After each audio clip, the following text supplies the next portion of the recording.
This is Viva Fry. I'm Dr. Peter McCullough. This is Tom Luongo. This is Chuck Prodnick. This is Alex Kreiner. Hey, this is Brad Wall. This is JP Sears. Hi, this is Frank Peretti. This is Tammy Peterson. This is Danielle Smith. This is James Lindsay. Hey, this is Brett Kissel, and you're listening to the Shaun Newman Podcast. Welcome to the podcast, folks. How's everybody doing? Happy Wednesday.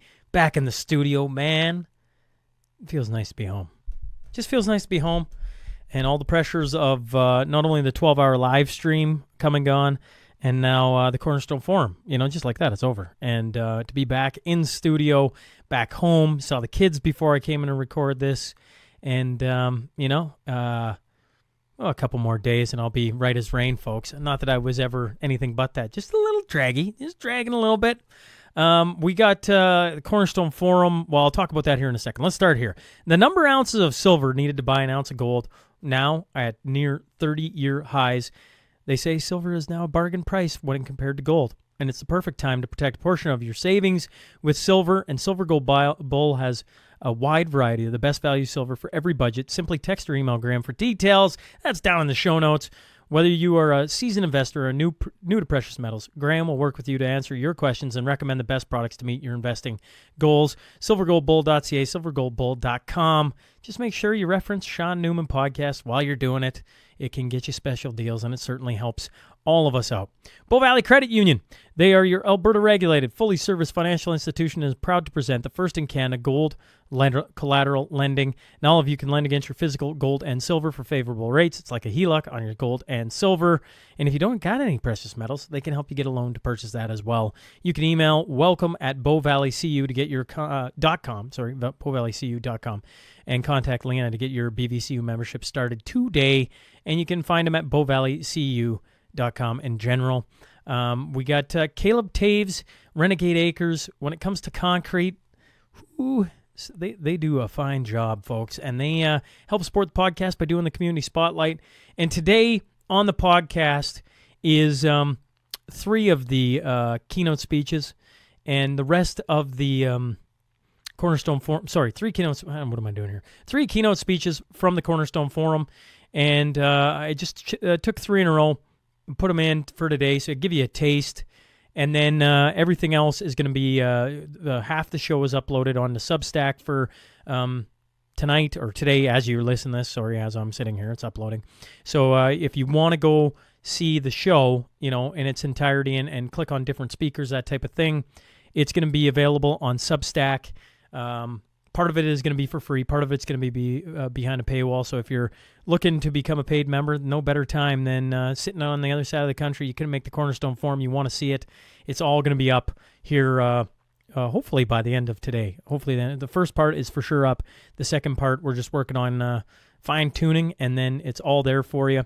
So if you want to hop on and check out Substack, sign up today. It's every week on Sundays. We try to have a week in review, and then Shaun gets doing what he's doing, and I've missed a few weeks, so my apologies to the Substack folks. But the Cornerstone Forum is going to be uploaded, and I think everybody's going to be pretty excited about that. I know I was excited to see the film footage and hear some of the talks, because as you can imagine, me being the time cop, running around making sure things run smooth, I missed some of the speeches, and I've been really enjoying what I hear and see, and I look forward to hearing your thoughts on Substack as well. You could just text me. That's cool, too. If you're listening or watching on Spotify, Apple, YouTube, Rumble, make sure to subscribe. Make sure to leave a review. Make sure to hit retweet on X. Make sure to do all the things. Now, on to that tale of the tape.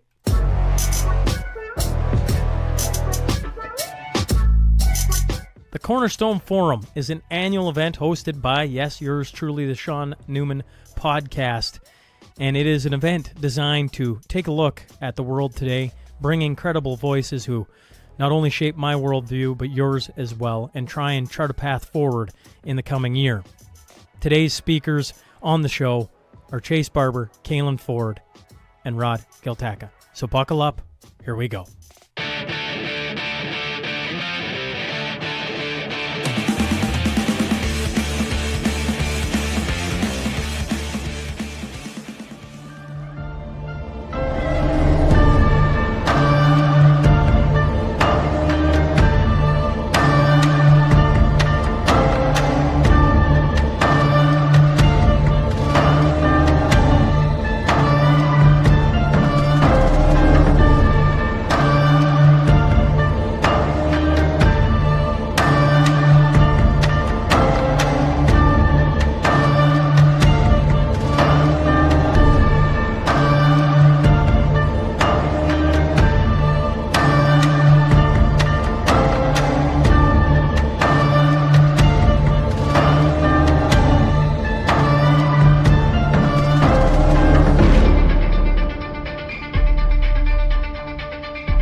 All right, folks.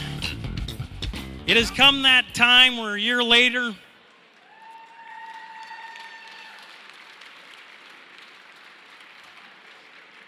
I got to retrain my brain. It's good morning, folks. I'm Shaun Newman, and I'm going to be the host of today's Cornerstone event, the second annual Cornerstone event. And I guess I got to start with I always say this, and I truly mean it. Like I'm truly humbled that you would give up your hard-earned money to come to something like this, and probably more importantly, on a Mother's Day weekend, your hard-earned time.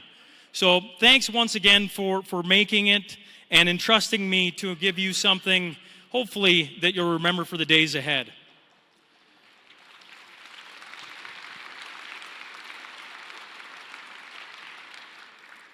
To all the mothers in attendance, when we picked Mother's Day weekend, I assured myself it would be okay. And seeing you all here today ensured that I was partially correct. I'm sure there are some fantastic women in the audience. And I got to speak to one who probably can't hear me. But this is our 11th event together, my wife and I. She's ran the front door. Many of you would have been checked in by her. And to bring her away from her kids to do this, I know people say behind every great man's a greater woman.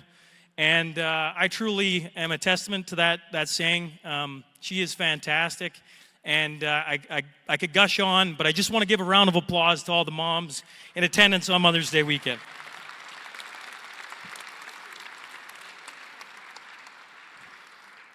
You probably noticed when you came down the stairs, there was two sponsors revolving on the screens. That's Silver Gold Bull and Bow Valley Credit Union. When they said you should bring this to Calgary, I flat out told them no. I'm like, I'm not doing that.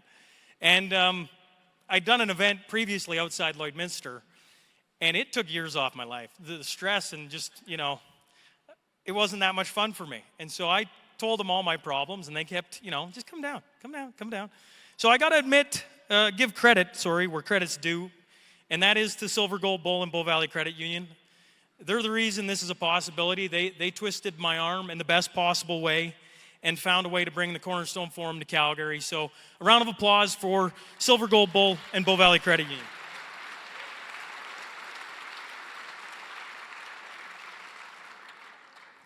My first live event was 3 years ago, March 2022, just after all the shenanigans. I was on stage with Danielle Smith. Before she was premier, although she did announce on that stage she was going to run for premier, so take that. Andre Mamuri, Shane Getson, and I ran into him here up top, Dr. Eric Payne, and I would love it if you'd give him a round of applause.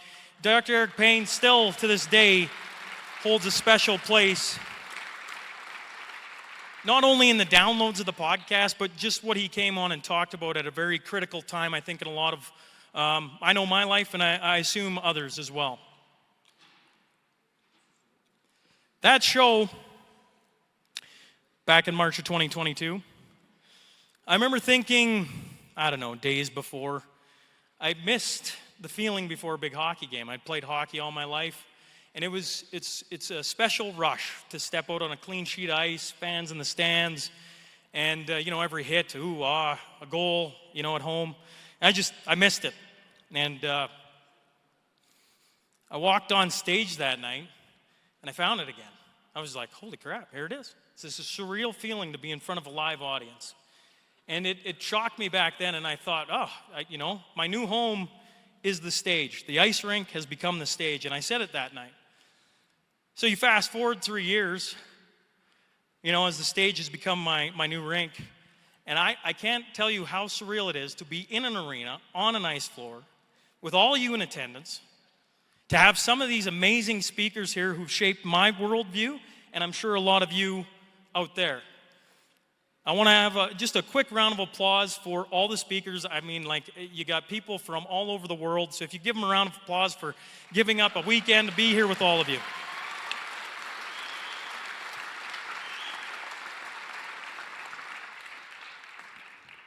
Each year, I record upwards of 250 podcasts, seeking the most compelling voices to make sense of our world. And that, folks, is the heart of the Cornerstone Forum. bringing together impactful perspectives to distill what's happening and chart a course forward.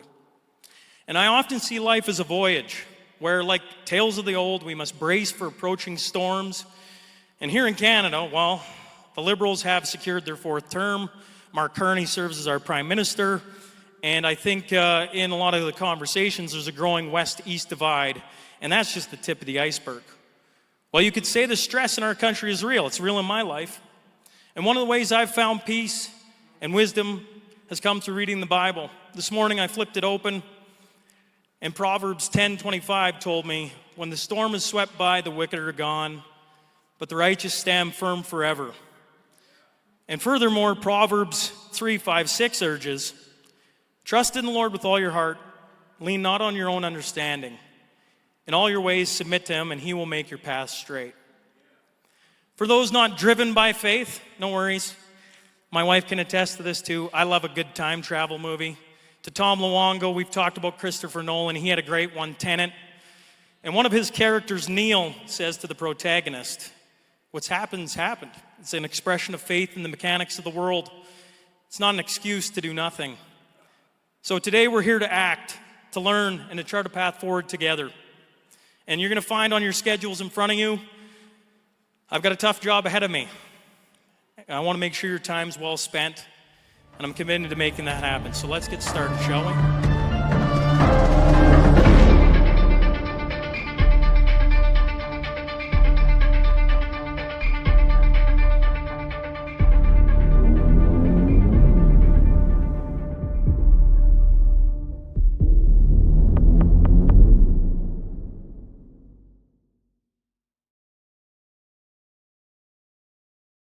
Thank you for the kind introduction, Shaun. I've been asked today to speak about education, and I understood this task to mean that I'm supposed to talk about what is wrong with contemporary education and what we can do about it. And this credential that would seem to qualify me for this task, as Shaun mentioned, is that I'm the founder of Alberta Classical Academy. It's Canada's first non-sectarian, tuition-free classical education program. We opened our first school in the Bridgeland community here in Calgary just about 2.5 years ago with under 300 students. This year we have 1,300 in 3 campuses across 2 cities and are looking to expand more as we have about 3,000 students on our waitlist. But there are other aspects of my background, my academic training and personal experiences, that I think are actually more salient and that have afforded me maybe more specific insights into the question of what is wrong with education. One of those is a very long-standing interest, personal, academic, and professional, in understanding the nature of totalitarian regimes and of political and philosophical evil more broadly. And there's always a risk of being accused of hyperbole or insensitivity or ingratitude when we compare our own society to the sort of horror of 20th century totalitarianism as it manifested in places like the Soviet Union, North Korea, China, and Germany, for example. In our own society, most of us, there's maybe some exceptions in this room, are not at much risk of receiving a midnight knock at the door and being hauled off to a gulag. The coercive tools of the state that were ever present in Stalinist Russia, for example, are much more subtle in our own society. There's both less naked political violence and far less obvious state enforcement of an official ideology. But the ideology that we have is no less totalizing. Its lies are no less demoralizing or humiliating than the lies propagated under totalitarian regimes. And the personal consequences of non-compliance can be devastating in their own ways. Some of you are probably familiar with some aspect of my personal biography. I was experienced what we call cancel culture in a very sort of dramatic fashion, and so I'm pretty familiar with the social implications of this. Our cultural revolution was not sudden, top-down. It wasn't a cleansing fire that burned the foundations of our society, our culture, our history, our traditions. It was a much slower burn, but it has achieved remarkably similar results, and at times has employed eerily similar means. So I remember as a child, I think when my interest in this was first sparked when I was about 14, studying the Russian Revolution. And as I looked at it, and then subsequently the communist revolutions in China, I practice Falun Gong, which is persecuted very severely by the Chinese Communist Party today. And certain questions became embedded in my soul, which is, how could this have happened? Why did so many people participate with such alacrity in the destruction and the repudiation of their own civilizations? Did they actually believe the lies they were told to parrot? And if not, how did they assent to such obvious falsehoods? How did they allow themselves to be demoralized by repeating slogans that they didn't believe in? How did they participate in the ritual denunciations, the beatings, even the killing of their fellow human beings? And if they weren't active participants, why did they stand passively by as this was happening? And there were a couple awful revelations that struck me. First is that it didn't happen overnight. Fortuitous conditions had been laid over several decades in which people came to be able to accept totalitarian rule, even sometimes to crave it. And by the time they noticed what was happening, if they did notice, it was too late. It's kind of reminiscent of that line from Hemingway of how did you go bankrupt? Gradually and then suddenly. The second is that many people living under these regimes, if they did notice that something was wrong, were simply too demoralized to do anything about it, and they were just keeping their heads down and doing what was necessary to get on. They were trying to preserve themselves. And the people who did actively participate in evil, those who were beating and murdering others in the streets, or in the gulags or the concentration camps, they did so often with a complete conviction that they were on the right side of history, as though the calendar somehow is the arbiter of morality. Or as Solzhenitsyn tells us, to do evil, a human being must first of all believe that what he's doing is good. And these thoughts filled me with a kind of terror. How is it possible that we could do evil while thinking that we're doing good? So I resolved to try to understand and recognize the signs of this philosophical corruption and the means by which I could resist it, first in my own person, and hopefully help inoculate us on a broader scale against these so that we're not so easily swept along by fashionable ideologies. I wanted to be the kind of person who would refuse to inform on or injure others, who would refuse to participate or acquiesce to a mob. And in the 20 years or so that followed that, I spent a great deal of my time working with refugees and political and religious dissidents who had fled authoritarian regimes, particularly communist China. In my academic work, likewise, I studied 20th century comparative politics, international human rights law, international criminal law, and worked in some related fields. Now, we're all aware, I think, in our own society that over the last few decades, the parallels between our own society and totalitarianism have maybe become more obvious to some of us.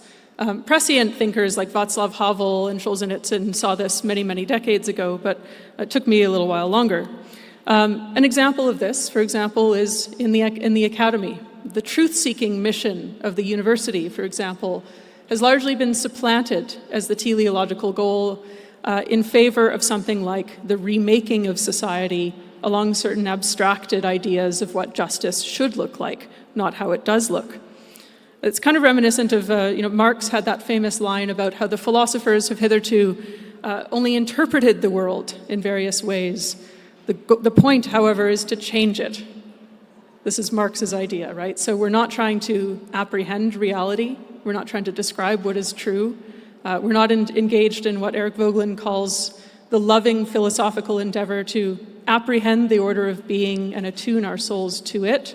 Rather, we're trying to bring the order of being under human control, under our dominion, and to reshape it.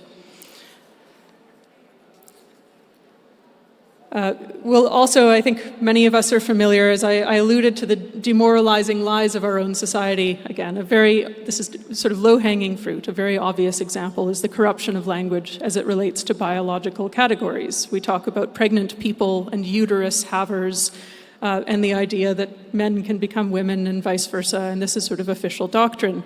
The distortions of language like this are familiar to anyone who's accustomed to decoding communist propaganda. It's really one of the most startling features of totalitarianism. Besides the use of force, it's the use of lies. It's the way that language was used in ways that were disconnected from observable concrete reality. Václav Havel and Joseph Pieper describe this as a pseudo-reality. Voegelin calls it entry into a secondary reality that is divorced from things as they actually are. And the state of the secondary reality, I will try not to get too philosophical here, one of the challenges is that you lose the idea that reality is given to you, that it has a transcendent source, that there is, let's say, a creator, a God, a logos behind creation. You lose that, and so really you also lose the transcendent source of kind of moral guidance. There's no more idea that truth, justice, goodness are actual real qualities that we can apprehend, that we can turn ourselves to, and instead truth just becomes whatever power says it is. So I think that is in many ways the state that we're in today. But what can be done about this? Well, fortunately, I think it's easy to despair, but we can look back in history and find examples and models of people who likewise were confronted with a state of civilizational decay, of spiritual and philosophical inversion and disorder, and who found ways to try to rectify the sources of moral order in their civilizations. One example of that is Plato, of course. Plato, I think, I'm going to stay in the West. I'm not going to go into the East and look at the Confucian parallels. But Plato attempted to try to restore the sources of order through politics, and he wasn't really successful. And one of the things he realized was that there are just simply too few properly formed people, friends, with whom he could actually affect real change. If you want to accomplish something in politics, you need friends. You need a sort of critical mass of people who know how to do it and know where to go. And he lacked that. This is, if you've ever read Thucydides, there are vivid descriptions of the moral and spiritual collapse of Hellenistic society, and that's what Plato was dealing with. So he resolved instead to start his academy, named after the Attic hero Academos. So it was in the glade of Academos that he decided the way to set the order of the world was to actually train the next generation, to form the souls through education. And it's worth analyzing what that term means. Education comes from the Latin educere, which actually means to extract, to draw out. And that raises the question, well, what are we drawing people out of? What are we drawing them towards? Plato illustrates this idea, or the ideal of the educator, with his parable of the cave. I'm sure many of you are familiar with it. But in the parable of the cave, you have this image of prisoners who are in a cave, chained to a wall. Their necks and their legs are bound. And so they can only face in one direction. They're looking at another wall of the cave. And right behind them, what they're chained to, is a low wall, and behind it is a perpetually blazing flame. And there are people, I don't know who they are really, but they've got these little figurines, vases and figurines of animals and of people, basically puppets, and they pass them between the flame and the low wall to cast shadows in front of the prisoners. And the prisoners mistake this display of shadows as the whole of reality, not realizing it's actually just a sort of vague, a shadow or projection or a simulacrum. But one day then, one of the prisoners is forcibly made to stand up. He's unshackled and he's turned around. His soul is turned around and he sees for the first time the flame.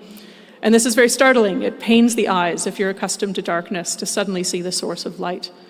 And then he's pulled out of the cave and into the light of the sun. This is even more dazzling and again more painful. But this is the glimpse of the actual source of reality. It's the vision of the agathon, what Henri Bergson calls the opening of the soul. You apprehend the truth of things as they really are. And in contrast to that, the shadows on the cave wall no longer hold any significance. Now, if this person tries to go back down into the cave and rouse his fellow prisoners and tell them that they've been entranced all along by false appearances, by mere shadows, they won't believe him. They'll probably set upon him and kill him if they don't mock him first, or some combination of all of these. But the duty of the philosopher, as Plato says, is to go back down into the cave. So no coincidence, actually, the very first lines of the Republic are, I went down. So Plato is undertaking this task to go back down into the cave and to turn people's souls around away from the things that are ephemeral, fleeting, and unreal, and toward the ultimate source of our being and the ultimate truth. So I see my clock is starting to run down, but I'll just add, there's one more little etymological lesson that I think is valuable. I just talked about the term education, which means to draw out into the light of reality. That, by the way, if you're going to be an educator, the whole task is predicated on the idea that there is a reality, that there is a sort of capital T truth. This is an idea that makes a lot of educators today squirm. They say, no, there's my truth and there's your truth, and they're all fungible and they're all subjective. A person with that attitude cannot educate because there's nothing toward which they would turn the soul. But another term I'll look at is the word school. I run multiple schools. I talk to a lot of people who work in schools. And whenever I ask them, what does school mean? Most people don't know. School comes from the Greek skole, which means leisure. It's sort of the opposite of what we often think of when we think of the tedium of going to school. And so what is leisure, really? For that definition, I think it's helpful to turn to Joseph Pieper, who's a great 20th century philosopher. And he describes leisure as an attitude of non-activity, of inward calm, of silence. It means not being busy, but letting things take their course. Anyone familiar with Chinese philosophy would recognize the parallels to the Taoist idea of wu wei, to be without action or intent. It is a form of silence that is the prerequisite for the apprehension of reality. Only the silent can hear, and those who are not silent do not hear. It's a receptive attitude of mind, a contemplative attitude. And it is the prerequisite for the capacity to steep oneself in the whole of creation. So if I can leave you with one thing today, it is, I hope that you amidst friends and amidst learning, that you also take time for silent apprehension, and that's the means by which we can actually attune our souls to the things that are permanent and real. Thanks.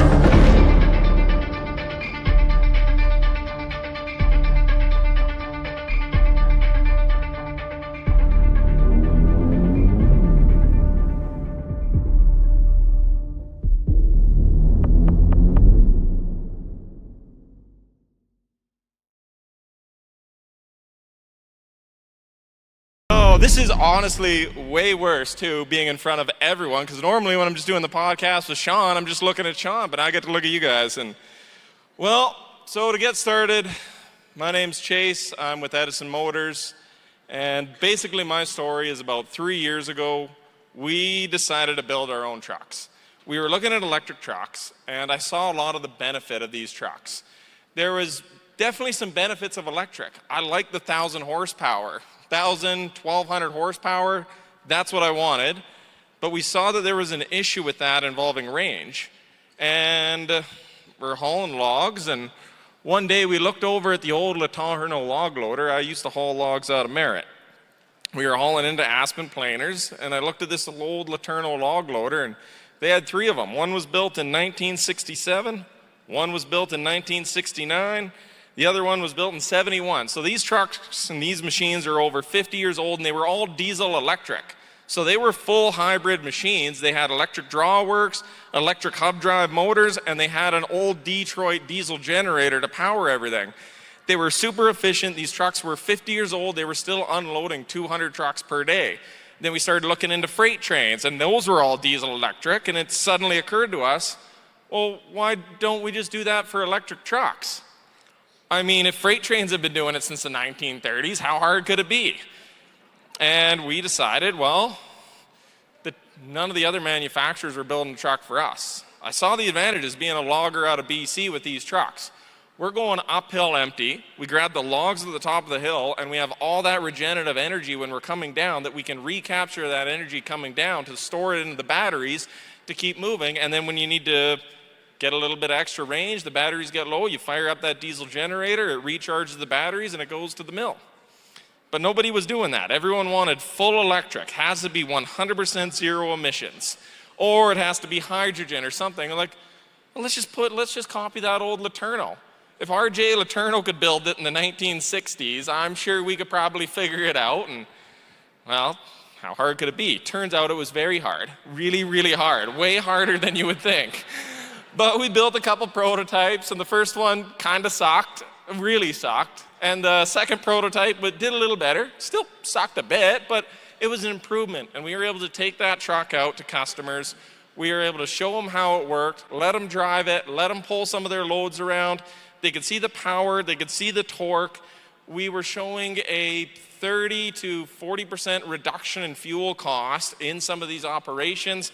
Actually, some of them can show up as high as 60, 70, but that's extreme logging examples. So this showed real fuel cost, and where a logging truck is burning $15,000, $20,000 a month in fuel, that 35% fuel cost, well, that's working out to $5,000, $6,000 a month. That's the truck payment right there. So, well, that correlated directly with the emission results. If you're burning less fuel and you're electric and you're hybrid, you're doing less emissions.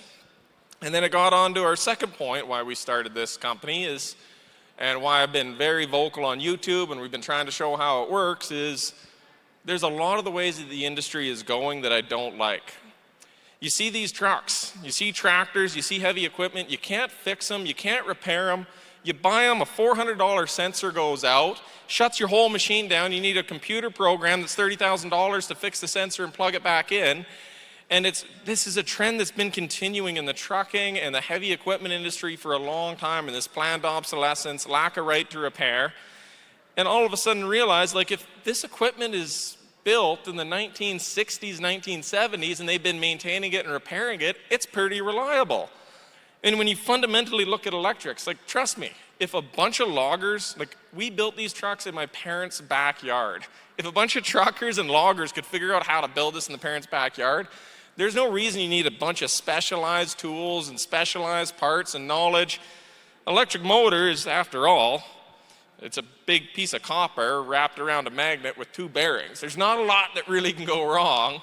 A diesel generator running flat out as a generator can just run at 1 peak RPM. It's going to last a long time. So why all of a sudden are these parts getting so expensive? So that was the other reason we kind of started this company. We realized that we could take those off-the-shelf parts and we could grab them, figure out what works, put them into a truck. I mean, a Type 3030 brake pot has been a Type 3030 brake pot since 1955. We don't need to reinvent the wheel. So we put all those things together, and the result was a couple working trucks. Showed off. Now we're building the next 10 trucks. That was a whole, so we had to find a place to build the 10 trucks. We asked my mom, and she did have a problem with them all 10 being built in her backyard at this point as we start growing. So there has been some struggles with that. We used to have a great truck manufacturing history in this province, in this country. Kenworth used to be a Canadian company. They were built down in Vancouver. Hayes, Pacific, both built down in Langley. Western Star used to have a huge truck plant in Kelowna. And you ask anyone back in the day, the toughest trucks on the road were Kenworth, Pacific, Hayes, and Western Star. They were built in Canada by the Canadian industry to serve the Canadian industry. And then what happened? They got bought out by American companies, shut the plant down. PACCAR acquired Hayes, immediately shut Hayes truck production down 6 months later. Well, they took over Kenworth Canada, or Canadian Kenworth, shut the plant down. Pacific was bought out by International, the plant shut down. Western Star was bought out by Daimler and Freightliner. They shut that plant down in Kelowna, moved all the jobs down south. And what have we seen? We've seen a deterioration in the quality. They're serving the US market, which is fair. It is a bigger market for these truck producers. The US market buys 10 times more trucks than we do. They got 10 times the population, but it's a different market than we have. Like, when you look at it, they're hauling dry vans with 80,000 pounds. They have a max limit, whereas in Canada, Alberta, BC, we're going up to 150,000 pounds. It's a different market that's just not being served, but that goes back to where we were doing in our struggles. So we actually were going to buy the old, this is how crazy Canada is. We were going to buy the old Hayes truck production plant up in Terrace, BC. That plant is still there. It hasn't been used in 20 years. It's been sitting basically abandoned.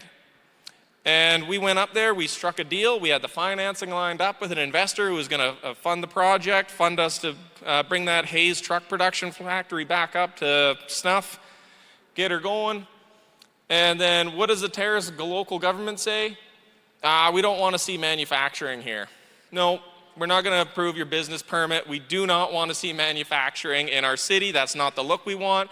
We think that that property and that huge 30,000 square foot manufacturing line would be better served for commercial services. Something like a coffee shop. It's right on the side of the highway. That'd be a pretty big drive-through, I guess, but Like, it is absolutely crazy. But we are still doing it. And we are still showing that despite our government constantly throwing in these hurdles, you can't get a building permit, you can't get a zoning permit, we're still doing it. And does bring us to the next hurdle, which I know we're talking about China and we've been putting on tariffs, and one of the most frustrating things about that, so we're now setting up our production, and we sourced a lot of Canadian businesses, smaller shops that build the parts for our trucks that we are now putting onto the next customer trucks. And what does our government do with all this US stuff? In order to protect like 500 steel manufacturing jobs in Ontario, recently now they decided to put a tariff on raw steel exports from China. Well, Canada doesn't produce enough steel for our own domestic supply. We need to get them elsewhere. So what did they do? They just tariffed the raw steel that our shops that build our parts need, but they didn't tariff the finished products. So we're talking to these shops that are trying to grow with us. Number one, they can't get their building permits either to grow, but they're trying to get the raw steel so that they can build our parts that we can build in our trucks. And the government basically said, hey, we don't want to see that raw steel being manufactured here. We're not going to tariff the finished product from China, but we will tariff the import that our shops use. So that was another crazy thing we've just been dealing with here, but we're still doing it. It's so frustrating. You know, there is some hope though, and I didn't even know places like this. So when we were looking, Tara said, no, you can't build your trucks here. We don't want to see the manufacturing. The city of Golden reached out to us in the Columbia Shuswap Regional District, and a couple landowners. I didn't know this. Do you know that there's areas in Canada, the Columbia Shuswap Regional District, and basically the town of Donald, where we're at, requires no building permits and has no zoning? Yeah. Their attitude, and we talked with them, their attitude was, hey, we just want to see businesses come in here and do what they need to do. Who is our place to have a zoning? There's already a provincial building code. You have to follow the provincial building code. Follow that and you're good. Why do you need to ask a second thing? And then they're talking to them further, like, we're able to keep our property taxes low. I don't have a huge permitting office that we got to pay for. I don't need all these inspectors. I don't need all this code. Why am I going to delay you 6 months to a year for you to request a building permit on your own land for you to use you want to build a test track, you build a test track. You want to build a factory, build a factory. You want to bring employee housing, bring employee housing. We had to build employee housing. Turns out there's like no housing in Canada anymore, so we had to build houses for the employees to move to the property to do it. Turns out there's a lot to build in trucks. All we had to do was fix the government zoning issues, the government compliance, fix the housing crisis, fix the production supply chains that existed in Canada from the issues and the industries that we lost over the last 30 years in order to build the trucks. I do feel like I'm doing a lot of side quests in this game to build trucks, but that is basically the story of Edison Motors. We've been posting it all on YouTube, social media, so everyone can kind of follow along and see these hurdles. Some of these hurdles, they have been government hurdles, so we have made some people angry, but we also have shown that you can do it again in Canada. Everyone said that kind of companies only exist for billionaires with huge tech investors. That kind of innovation, it comes from Silicon Valley. That comes from the Teslas, the Nikolas, the Hylians. That comes from those Americans with deep pockets and deep venture capital. Well, we showed in Canada that we haven't lost that truck knowledge. We were able to find the guys that used to work for Western Star, find the guys that used to work for Pacific, group together, and we were able to show that a bunch of Canadian Jippo loggers working out in the bush in BC could figure out how this hybrid electric drive system worked better than those Silicon Valley douches. Anyways, that is basically my time, but we can do it in Canada. We can bring this manufacturing back. There are a bunch of stupid hurdles we got to get through, but I feel promising for Western Canada. I really, really do. So anyways, Shaun, thanks for having me up here. And all right. Yeah, well, it'll be fun.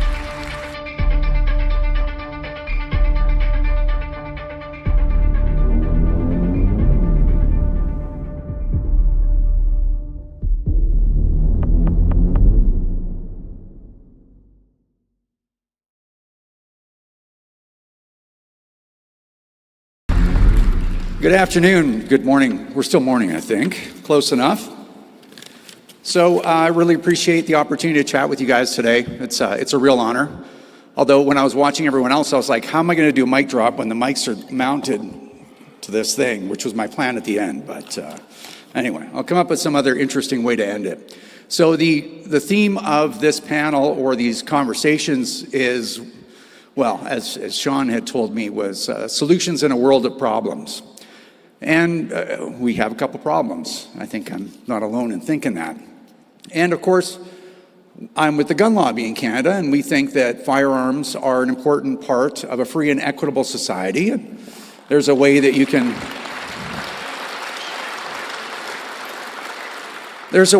have people own firearms and it not have a negative impact on public safety. So, you know, there's an argument there. So I wanted to just kind of talk to you about some of the challenges that we face trying to protect those rights, because it's very difficult in Canada because we don't have codified rights, right? Running the gun lobby in Canada, who would have thought, right? So anyway, and then I just want to share with you a little bit how we're approaching it, or just how we're coping with our big disappointment that we had a couple of weeks ago, because it was rather disappointing for us. All right, so as you know, I'm with the Canadian Coalition for Firearm Rights. We are the largest and most influential gun lobby organization in Canada by a considerable margin. And it's not a boast, but I'm just going to tell you about some of the stuff that we've done. It has never been done. And the way that we operate and the way that we've gotten so big is what we do is we dream up everything that could possibly be done, and then we try it. We don't know if any of that stuff's going to work, but at least we have an answer to all of those questions. We have a community who has spent the last 35 years going, oh, if only we had full-page ads in newspapers. If only we could get on television. If only we could take the government to court and get a real legal team to do it. If only. Well, we've done all these things. So at least we have the answers. And I can't tell you that it's worked. That's the downside. But that's not going to stop us from continuing to try things and fight these people for every inch that they take. So as an organization, we have built a big tent, and that's something that I do want to make mention of. It's very easy for conservatives, it's like herding cats because we're independent-minded, for us to break into smaller groups all the time and diminish our advantage. There are a lot of us. We saw that in the vote count in the last federal election. It's very easy for us to atomize ourselves. So you have to build a big tent. So whether it's your business or an organization, that's critically important if you want to survive. The leftists, they'll agree to anything. There's nothing off the table. There's nothing too crazy. So they get along quite well. So we got to just pay attention to that. So that's one of the reasons why we've become what we have. But in our fight, we have 4 general problems. We are a minority group where there's about 2.4 million licensed gun owners in Canada, and there's 40 million people in Canada right now. Maybe, 26 million are adults, right, above 18. So, we're a minority group, so we get outvoted. So one of our problems is we have to manage the image of what licensed gun owners or legal gun owners look like. We have to assist friendly governments, get friendly governments elected and assist them into helping change our situation for us. And we have to oppose and obstruct unfriendly governments, which has been the CCFR's role since it began in October, at the end of October 2015, just weeks before Justin Trudeau got his majority government, the first one. So that's been a real struggle, and we also have to foster support within the firearms community. We are just as divided in the firearms community as, people are in the general community, right? So that's always a challenge. Now, I don't have time to talk about all the things that the CCFR does. It's really important, especially for an organization that asks for support from individual gun owners. It's very difficult to ask for support if you're going to use rhetoric to describe what you do. I detest that personally, to be honest with you. So if you're ever wondering what the CCFR does, what does the gun lobby do in Canada? How are they trying to preserve this right? For us as an organization, we write everything down and put it on our website. So for 10 years of work, you can go to ccfr.ca. It's not a plug, but it's just in case you're curious. Click Why Join, and there's a list, probably if you put on a piece of paper, is this long, of what we've tried in the last 10 years. So some of those things are the usual stuff. We represent gun owners in the mainstream media. We've done more mainstream media than, gun owners have never had this much exposure, though it's about 1/8 of what anti-gun groups get. But it's really important that someone is representing gun owners as the people that they actually are: reasonable, law-abiding, contributing members of society. When they put angry gun owners up there, that just reinforces the stereotypes that the Liberals roll out about gun owners, right? So that's some important work that we do. We testify to every committee on every gun bill in both the House and the Senate through the whole thing. We do press conferences on Parliament Hill. We produce mainstream television. So you probably didn't know that the gun lobby has a weekly show on linear television across the entire country. On Wild TV, it's a specialty channel because that's what we have access to. But still, there's like 1.8 million subscribers to Wild TV. And we're in our 5th season, starting our 5th season in this coming September. An actual television show that's been running. Current events for gun owners. Pretty cool, right? We were never, capable of that before. We've done billboard campaigns across the entire country, pushing people to a reference site where there's videos and content for them to understand the gun debate. That website's up right now. It's gundebate.ca. We've had that up there for about 6 years. And we sued the federal government. This was the largest lawsuit in the history of Canada on behalf of gun owners.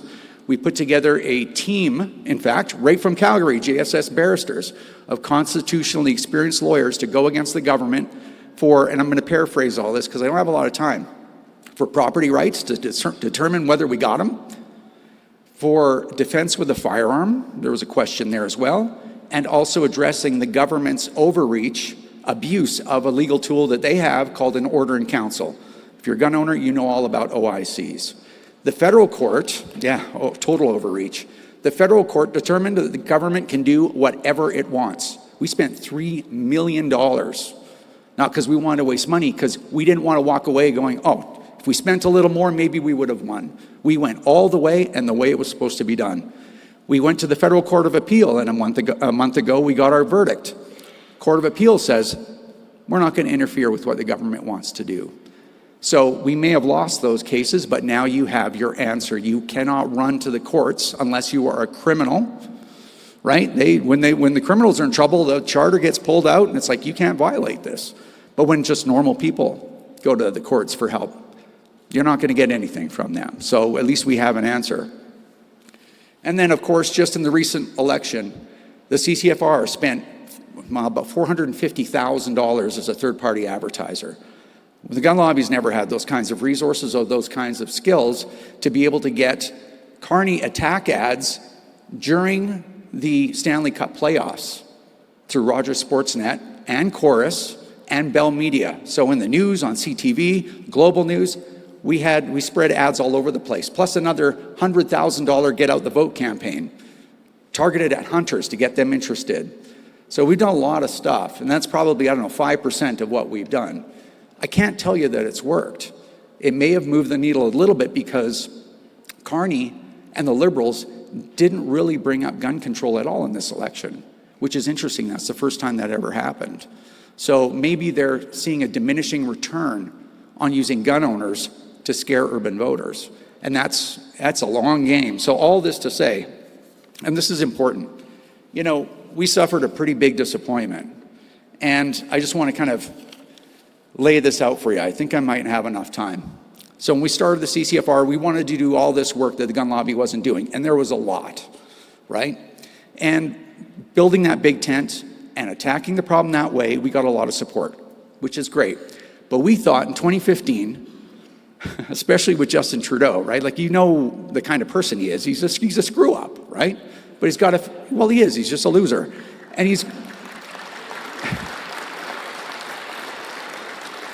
that wasn't really an applause line. But anyway, he's a loser. But he's got a famous name. And we thought, okay, the finish line is going to be 2019. Who would ever vote for this guy more than once after seeing the disaster that Canada was? We lost. We're like, okay, guys, let's regroup. Let's keep going. Who would ever vote for him a second time? Finish line's 2021. It's all going to pay off now. We lost again.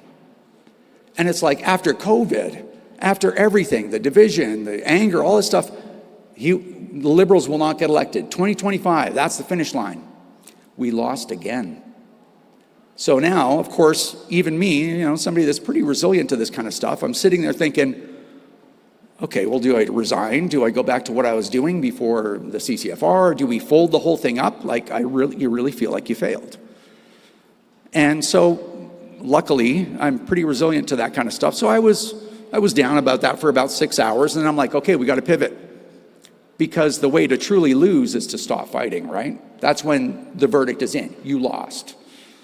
So, yeah, that's a good one to applaud for. So there's a couple of things I think I just want to share with you to provide a little bit of value from this talk. So when you encounter something like we've encountered, like what we're living through right now, the first thing you do is have to decide whether or not you're going to continue, right? That's the first decision. And you're going to have to be agile, and you're going to have to pivot, and you may have to go at it another way, but that's important. Just make the decision whether you're going to keep going, because there's a lot of options out there. They may not be the options that we think of, but there could be another option that's going to reveal itself down the way. I think in everyone's head here, there's a few options floating around, right? Changing the jurisdiction from a different perspective so that the federal government isn't governing you anymore. There are options out there, so don't despair. And once you've decided that you have the resources and the will to keep going, it's really important that you tamp down the emotion. The defeatist attitude is what stops us from continuing, right? If you think like if you gave a problem to AI and it's a difficult problem and it kept coming back to you with solutions, you're like, no, that's not the solution. Does it get discouraged, right? Does it I don't know what you want anymore and then walk off? Well, it doesn't have legs, but it doesn't. It goes back, looks at the data, retools it, and comes back relentlessly. So for us to achieve our goals, we have to figure out what our goals are at any given time, and we have to be relentless. For me, the way I looked at it, and this is sort of what I want to just kind of communicate to you, I looked at this and went, 10 years I've been doing this, and I don't feel like I'm any further ahead. We are probably in some ways, but I didn't get our guns back. But at the same time, it's like, well, think outside the box. What if this journey is 13 years long? I don't know, right? I don't know when it's going to end. What if it's 13 years? And I'm 10 years in, and I'm ready to storm off and say I failed. So I just want everybody to keep that in mind. Maybe we do got to push forward for another few years. And you know what? Maybe we'll have another setback. If you can't guarantee that you are going to get a win, that's not an excuse to quit. So it's a difficult situation for us, and you just got to keep going. And we're not going to ever quit as long as there are options on the table. And I think that applies not only for firearm ownership. I think it applies for everything, every plan, every dream or aspiration that you have to get out from underneath the dominion of these people in the East. You got to push for it, and you have to be relentless, because if you do, that's always what you're always looking back at a path like that once you've succeeded in something. Does that make sense? So anyway, I hope that provides a little bit of value. Really appreciate your time today. All right.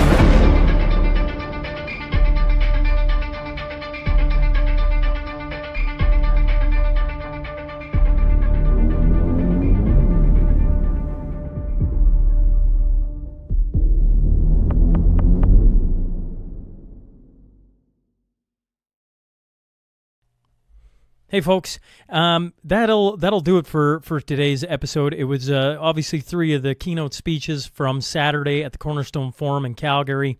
And if you want more of what happened on Saturday, you can head over to Substack. It's down in my show notes, and it's just the Shaun Newman Podcast on Substack if you're searching it. And the rest of the show is going to be there, and look forward to hearing your thoughts. Part of it is going to be for free, so you can watch a few of the videos just to get a taste of it, and then part of it is behind the paywalls as well. So look forward to hearing your thoughts, and look forward to your support if you're so inclined. Either way, thanks for tuning in today, and we'll catch up to you tomorrow.